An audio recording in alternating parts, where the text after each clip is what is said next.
اعوذ باللہ من الشیطان الرجیم بسم اللہ الرحمن الرحیم السلام علیکم ورحمۃ اللہ وبرکاتہ۔ تو پیارے دوستوں، امید کرتی ہوں کہ آپ سب خیریت سے ہوں گے۔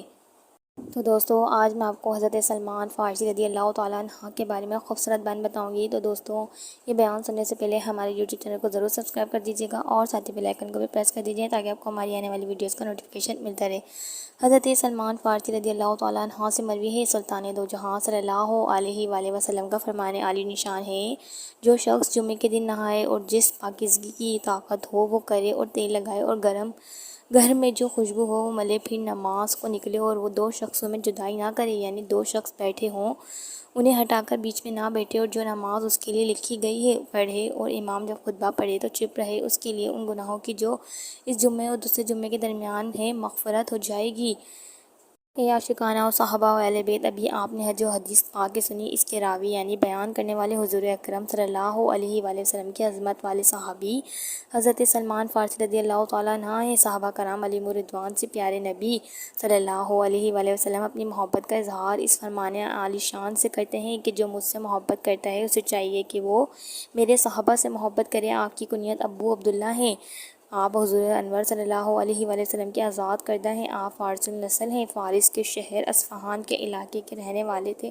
تلاش دین میں دیس چھوڑ کر پردیسی بنے، پہلے عیسائی بنے، ان کی کتابیں پڑھیں، بہت مصیبتیں جھیلیں، حتیٰ کہ انہیں بعض عربیوں نے غلام بنا لیا اور یہود کے ساتھ فروخت کر دیا۔ ان کے آقا نے انہیں مکاتب کر دیا۔ حضور انور صلی اللہ علیہ وآلہ وسلم ان کا مال خطابت یعنی آزادی کے لیے طے شدہ مال ادا کر کے آزاد کر دیا۔ آپ 10 سے زیادہ آقاؤں کے پاس پہنچے، حتیٰ کہ حضور انور صلی اللہ علیہ وآلہ وسلم تک پہنچ گئے۔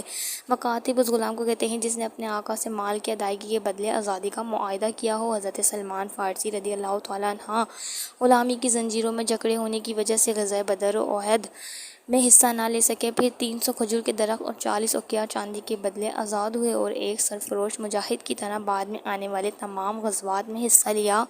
غزوہ خندق میں خندق کھودنے کا مشورہ بھی آپ ہی کا تھا۔ سرور کونین صلی اللہ علیہ وآلہ وسلم سے سلمان فارسی رضی اللہ تعالیٰ عنہ کو والہانہ محبت تھی۔ اپنے وقت کا زیادہ تر حصہ دربار رسالت میں گزارتے اور فیضان مصطفیٰ سے مالا مال ہوتے۔ اس کے بدلے میں بارگاہ رسالت سے سلمان منا اہل البیت یعنی سلمان ہمارے اہل بیت سے ہیں جیسی خوشخبری سننے کی سعادت پائی۔ ایک اور مقام پر اس عظیم بشارت سے سرفراز ہوئے کہ جنت سلمان فارسی کی مشتاق یعنی آرزو مند ہے۔ رسول اکرم صلی اللہ علیہ وآلہ وسلم کی وفات ظاہری کے بعد سلمان فارسی رضی اللہ تعالیٰ عنہ نے ایک عرصے تک مدینہ شریف میں قیام فرمایا، پھر عہد فاروقی میں عراق میں رہائش اختیار کر لی۔ کچھ عرصے بعد حضرت عمر فاروق اعظم رضی اللہ تعالیٰ عنہ نے آپ کو مدائن کا گورنر مقرر کر دیا۔ گورنر کے اہم اور بڑے عہدے پر فائز ہونے کے باوجود آپ نے بڑی سادہ زندگی گزاری۔ ایک دن مدائن کے بازار میں جا رہے تھے کہ ایک ناواقف شخص نے آپ کو مزدور سمجھ کر اپنا سامان اٹھانے کے لیے کہا۔ آپ چپ چاپ سامان اٹھا کر اس کے پیچھے چلنے لگے۔